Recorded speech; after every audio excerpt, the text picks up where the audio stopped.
Баршаңызға сәлем, сіздермен бірге Жансая. Бүгін біз осындай керемет азиатша дайындалған фрикадельки жасаймыз. Өте дәмді болып шығады, міндетті түрде жасап көріңіздер.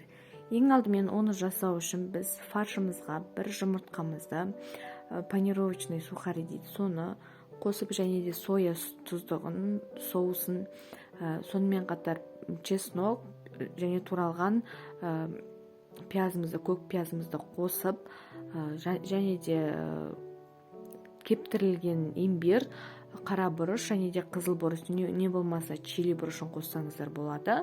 Татымына қарай өздеріңізге ұнаған мүлдем қоспай қойсаңыздар да болады. Жақсылап тұрып араластырып аласыздар барлығын.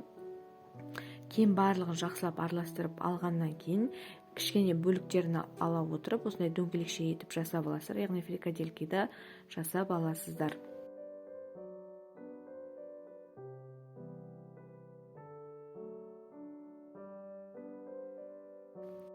Жасап алған фрикаделькимізді формаға салып, кішкене май құйып, духовкада 30-35 минутқа қойып пісіріп аласыздар. Енді соусын дайындасақ, суымызға соя соусын және де кішкене қантты, чеснок, жаңағы имбирімізді, кептірілген не болмаса имбирдің өзін салуға да болады, бұрышымызды және кішкене қызыл бұрышымызды қосып, жақсылап тұрып араластырып аласыздар, және де суға ерітілген, яғни езілген жүгері крахмалын қосасыздар.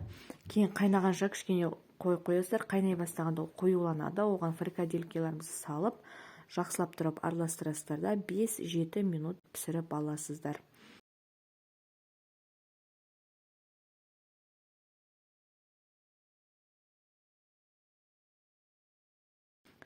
Міне осындай өте дәмді, керемет біздің кешкі асымыз, не болмаса түскі асымыз, яғни фрикадельки азиатша дайын болды.